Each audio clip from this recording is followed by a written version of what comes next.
ஓம் ஸ்ரீ குருப்யோ நமஹ. தென்னாருடைய பெரிவா போற்றி, நாட்டுவக்கும் இறைவா போற்றி, சர்வஜா சர்வவியாபி பெரிவா சரணம், மாய பிறப்பருக்கும் மகா பெரிவாடி போற்றி. ஓம் ஸ்ரீ மகாமகணபதயே நமஹ. ஸ்ரீ சந்திரசேகராமிர்தம் அமிர்ததாரை 86, தெய்வத்தின் குரல் 3ஆம் பாகம், அதிகாரம் சமூக தனி வாழ்க்கை நெறிகள். தலைப்பு ஆச்சார விஷயங்கள். இன்றைய உபதலைப்பு ஆச்சாரம் குறித்த நூல்கள். 2 தலைமுறையாகவே ஆச்சாரங்கள் எடுபட்டு வருகின்றன.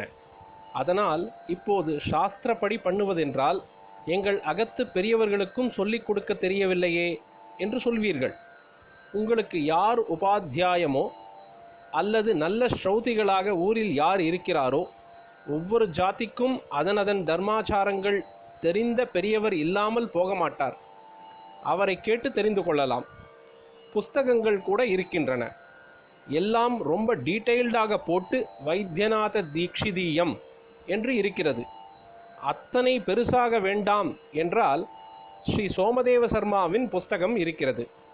முத்துசாமி ஐயர் என்றும் ஒருத்தர் தர்மசாஸ்திர சுருக்கம் எழுதியிருக்கிறார். பழந்தமிழ் நூல்களும் நம்முடைய வைதீக சமயாச்சாரங்களை பற்றி நிறைய சொல்லியிருக்கின்றன. ஆச்சார கோவை என்றே ஒன்று இருக்கிறது.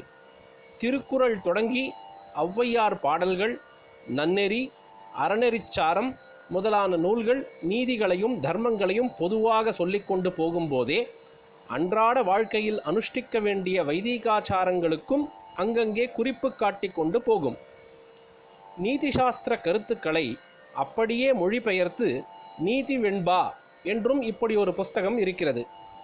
பழந்தமிழ் நாட்டில் எந்த அரசனை பற்றியும் புராணத்திலோ இலக்கியத்திலோ சாசனங்களிலோ சொல்லும்போது அவன் மனுநீதிப்படி மறைவழி வர்ணாசிரமங்களை முறை பிறழாமல் நன்றாக பரிபாலனம் செய்து வந்தான் என்று தப்பாமல் சொல்லி இருப்பதை பார்க்கிறோம். இப்படி பொதுப்படையாக வைதிகாச்சாரங்களை சொல்வதோடு நிற்காமல் நித்தியப்படி வாழ்க்கையில் ஒவ்வொரு காரியமும் எப்படி சாஸ்திராச்சாரப்படி பண்ண வேண்டும் என்று விளக்கி சொல்வதற்கே ஏற்பட்டதுதான் நான் சொன்ன ஆச்சார கோவை. தமிழிலே உயர்ந்த இலக்கியஸ்தானம் கொடுத்து போற்றும் நூல்களில் 11 கீழ்கணக்கு என்று 18 புஸ்தகங்கள் உண்டு. இந்த 18இல் ஒன்றுதான் திருக்குறள், இன்னொன்று ஆச்சார கோவை. தமிழ் மக்கள் அதை பார்த்தால் ஆச்சாரங்கள் அத்தனையும் தெரிந்து கொண்டு விடலாம்.